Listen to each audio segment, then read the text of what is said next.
5 তারিখ আপডেট হয়ে গেল, হয়ে যাওয়ার পরে এবার আমি 6 তারিখে ভাইয়ের কাছে বললাম যে ভাই কখন দেখা করবো, কোটসাদপুর কবে আসবেন? বলছে কালকে আসবো 5টার পরে, মানে 6টার দিকে আমার সাথে দেখা করো। রিটার্ন আবেদন আমি করে দিয়েছি সাথে সাথে, যে আমি পণ্যটি সমস্যা রিভিউ টিভিউ দিয়ে দেওয়ার পরে এখন ভাই আসলো কোটসাদপুর। 6টার সময় আমি গেলাম, 5টার সময় যে 6টার সময় মালটা দিলাম, পণ্যটি তার হাতে দিলাম কোটসাদপুর আবাসিক হোটেলের সামনে আর কি। ওখান থেকে রিসিভ করলো ভাই পণ্যটি। তা পণ্যটি রিসিভ করার পরে ভাইকে বললাম যে ভাই পণ্যটি সব ঠিক আছে কি দেখে নিন। যে তার সামনে আনবক্সিং করলাম, যা যা সব দিকে নেওয়ার পরে এবার মনে করেন যে 7 তারিখে জমা দেওয়ার পরে আমার 13 তারিখে আপডেট আসলো যে পণ্যটি তারা পেয়েছে, এবং রিফান্ড প্রসেসিংয়ে আছে। রিফান্ড প্রসেসিংয়ে থাকার পরে 13 তারিখে ক্যান্সেল করে দেয়, টাকা দেয়নি। ক্যান্সেল করে দেওয়ার পরে তারা এখন তাদের দাবি যে মেমোরি কার্ডের সাথে যে ম্যানুয়ালি একটা বক্স থাকে, মানে বড়, সেই বক্সটা আমাকে দেওয়া হয়েছে, কিন্তু আমি আসলে ওই বক্স পাইনি। এই রাত্রিরে সন্ধ্যের সময় পাইনি। তারা মানে এটা হচ্ছে প্রতারণা শিকার হয়েছে। তা আমি ভাইয়ের বললাম যে ভাই এই বিষয়ে, তা ভাই বললো তাহলে ওদের শোরুমের ভিডিও দিতে বলো, এবার দারাজে যেখানে প্রোডাক্ট তৈরি করা হয় বা প্রস্তুত করা হয় তাদের ভিডিও দিতে বলো। এবার আমি দারাজ থেকে ফোন দিল যে আমার পণ্যটি, আমি ফোন দিলাম, দিয়ে বললো যে আমি বলছি যে পণ্যটি ক্যান্সেল করা হলো কেন, রিফান্ড এখনও পাইনি, টাকা আসেনি। তারা বললো, তারা জানাচ্ছে যে আপনার ম্যানুয়ালি বক্স আমরা পাইনি, এটা কোয়ালিটি চেক করার সময় এটা ক্যান্সেল করে দেওয়া হয়েছে। তা আমি বলছি আমি কোনো বক্স পাইনি, তা আপনারা কি বলতে চাচ্ছেন? বলছে আপনার কি আনবক্সিং কোনো ভিডিও আছে? এই জায়গাটাই হচ্ছে মেন রহস্য। এখন তারা আনবক্সিং ভিডিও চাচ্ছে, তা মাথায় কি অত থাকে যে আনবক্সিং ভিডিও করার কারণ?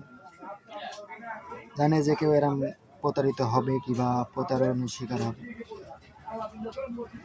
তাহলে তো সবাই করে রাখতো নাকি? তা যাই হোক, ছোটো করে একটা করে রাখছিলাম, আমরা ফেসবুক কন্টেন্ট ক্রিয়েটর তো, ভিডিও বানাই, তো এই জন্য আর কি ভিডিও করে রাখছিলাম ছোটো করে। ভিডিওটা আমি দিইনি, মানে আমি দেখতে চাচ্ছি যে তারা কি করে। এটা তো জানি যে যেমন দেখাচ্ছে তেমন দেখছে না, যে এটা প্রতারণায় করবে আমার সাথে। তারপরে আর কি দিলাম না, না দেওয়ার পরে বলছে যে 5 থেকে 6 কর্মদিবসের ভিতরে পণ্যটি আপনি হাতে পাবেন। মানে ব্যাগ চলে এসে আবার আমার কাছে। তা ব্যাগ আসে পাইছি মনে করেন যে তার 10 দিন পরে কি 8 দিন পরে, মাল মানে এক ডেলিভারি ম্যানের কাছে তার এক ডেলিভারি ম্যানের কাছে চলে গেছে, মানে অর্ডার একরকম হয়ে গিয়েছে, হেজার কারণে নাম্বার এক হেজার করেন অর্ডার নাম্বার, এই জন্য সমস্যা হয়ে গেছে। এখন তারা বলছে যে আমি বক্স পাইছি, আমি কোনো বক্স পাইনি। তারপরে আমি করে দিলাম, দেওয়ার পরে তারা এজেন্ট নাম্বার ফোন টোন দিয়ে তারা সব কিছু চেক করে বলছে যে স্যার আমরা দুঃখিত, আপনার ভিডিও না থাকলে আমরা কিছু করতে পারবো না। তো গেল এটা হলো প্রথম রিটার্নের ফলাফল। এবার পণ্যটি মানে বলছে কথা যে আমরা কিছু করতে পারবো না, এখন কি করবো কোন? যাই হোক, 1500 টাকা বলে কথা, 1600 টাকা প্রায়।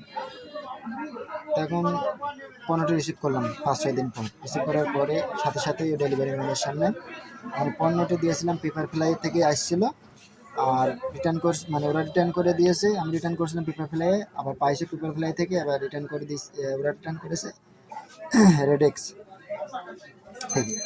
তো উনি বললো যে আমরা কিছু করতে পারবো না, আপনি ফোন দিয়ে শোনেন। এবার ডেলিভারি ম্যানের সামনে ফোন দিলাম, ফোন দেওয়ার পরে এবার এজেন্টের কাছে ফোন দিলাম, তারা এজেন্টের কাছে মানে সবাই মাদাস, বুঝার ভান করে না, মানে ফাঁক পালে পুরে দিতে সবাই চায়। তা যাই হোক, তা এখন মনে করেন যে ফোন দিলাম, ফোন দেওয়ার পরে এবার এজেন্ট বলছে যে আপনার কী সমস্যা? বলছে আমার রিফান্ড দেওয়া, মানে টাকা দেওয়া হয়নি কেন? তা বললো স্যার আপনার এই বিষয়, তা আপনার বক্স পাইনি আমরা চেক করার সময় কোয়ালিটি ম্যানরা মানে ক্যান্সেল করে দিয়েছেন। আপনার যদি বক্স নিকটে কাছে মানে আপনার কাছে থাকে, তাহলে পণ্যটি রিসিভ করে আপনি ওর সাথে একসাথে দিয়ে দিন। তা আমি বলছি আমি কতবার বলবো যে আমি কোনো বক্স পাইনি, শুধু এটুকুই পাইছি। তা আমি ডেলিভারি ম্যানের সামনে আনবক্সিং করছি, সাথে সাথে দিয়ে দিই।